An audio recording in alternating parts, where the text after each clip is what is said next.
आदम के जो वंश थे आगे आगे बढ़ते गए और पाप करते गए, पाप में इतने बढ़ गए, क्रूरता में इतने बढ़ गए, हर हिस्सा परमेश्वर सोचने लगा कि अब क्या करूं मैं इसका। फैल तो गए पूरे, जो परमेश्वर चाहते थे कि फैलो, परमेश्वर चाहते थे भर जाओ, परमेश्वर चाहते थे कि इसीलिए उसने बनाया था कि जाओ जाओ जाओ जाओ फैल जाओ, लेकिन वो कुछ और ही बनता गया। अंदर क्या हो गया? शुरू प्योरिटी खत्म हो गई, जहर शुरू हो गया, विरोध शुरू हो गया, झगड़े शुरू हो गए, एक दूसरे से खार शुरू हो गई, एक दूसरे से हर हिस्से में। और क्या हो गया? मनुष्य परमेश्वर के काम का ना रहा। अब परमेश्वर याजकों को भेज रहा है, लेकिन वो बात नहीं बनी। अब परमेश्वर ने क्या सोचा कि मैं ही नीचे जाऊंगा, मैं ही क्या करूंगा, नीचे जाऊंगा पृथ्वी पे और अपने बनाए हुए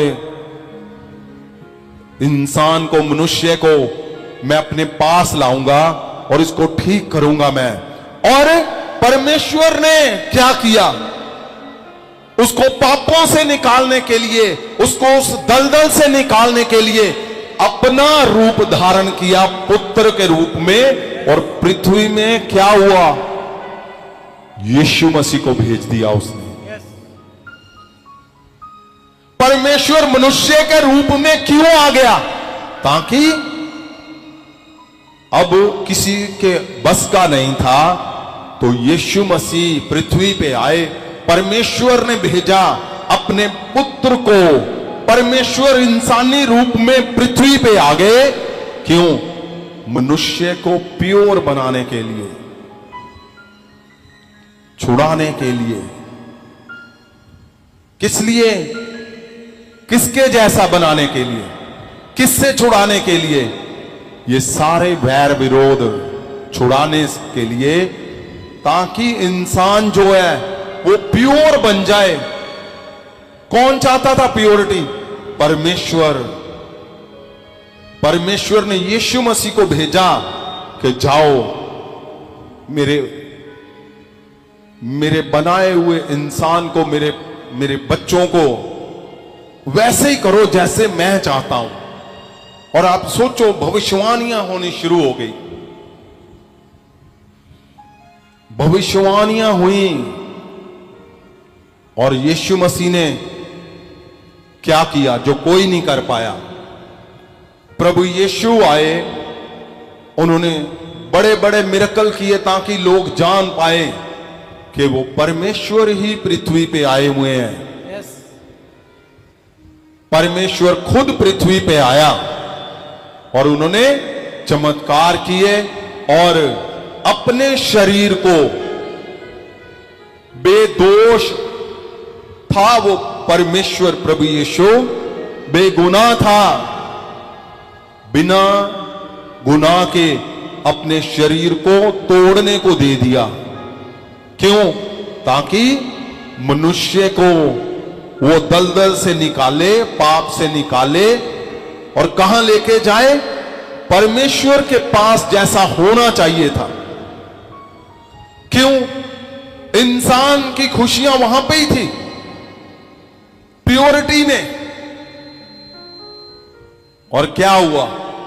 परमेश्वर ने अपनी जान दे दी, अपना लहू बदन दे दिया, और यहोवा के शब्द को पूरा किया, और पाप से अपने नाम पे, जो हमारे पाप थे, सारे पाप जो आदम से लेके परमेश्वर तक, यीशु मसीह तक थे, जो पाप, जो शराब बन चुके थे, गुनाह बन चुके थे, कोई ऐसा दुनिया में हुआ ही नहीं, कोई आया ही नहीं जिसके नाम पे वो टूट सके। जब से आदम बना और यीशु मसीह तक कोई तोड़ ही नहीं पाया। और क्या हुआ? परमेश्वर यीशु ने अपने आप को दे दिया, ताकि अब जब जो शराब, गुनाह, पाप थे, यीशु नाम से क्या किया? टूटने शुरू हो गए। प्रभु ने अपने आप को दे दिया और क्या किया, सूली ले ली, क्रूस लिया, प्रभु ने जान दे दी। वो जब जिंदा हुए मुर्दों में से, तो परमेश्वर ने सफलता से उस मिशन को पूरा कर दिया जो यहोवा परमेश्वर चाहते थे। यीशु मसीह ने कहा भी कि पिता जैसे तुम चाहते हो वैसे ही हो। और क्या हुआ, मनुष्य को फिर से परमेश्वर के साथ मिलाने का रास्ता बना दिया। और जब वो रास्ता कायम हो गया तो अब क्या था, अब गुनाहों की, शरापों की सजा खत्म हो चुकी थी। लेकिन ये कुर्बानी जो है,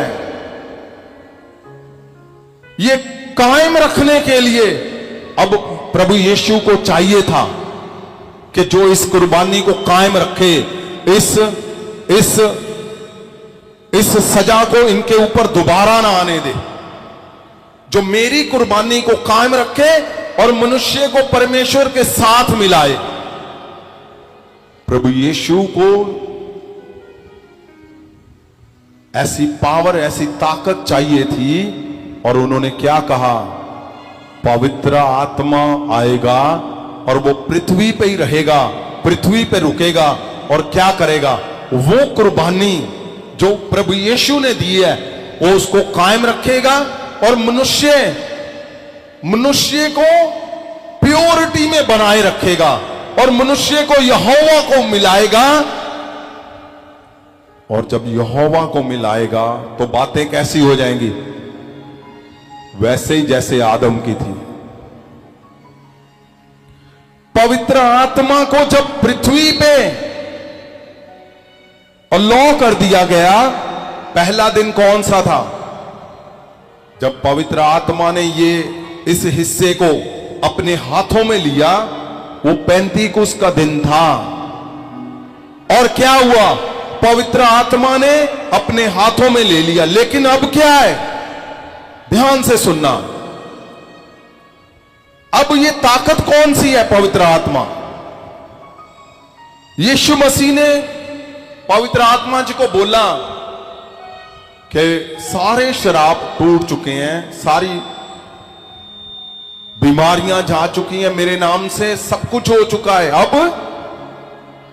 अब इसको प्योरिटी में रखना है, तूने प्योरिटी में लेके आना है और इसका कोई काम नहीं रुकना चाहिए। ये सही बोल रहा हूं मैं, इसका कोई हिस्सा कमजोर नहीं होना चाहिए, इसका हिस्सा कोई पाप में नहीं होना चाहिए, इसका हिस्सा कोई, या फिर ऐसे बोला होगा प्रभु यीशु ने पवित्र आत्मा को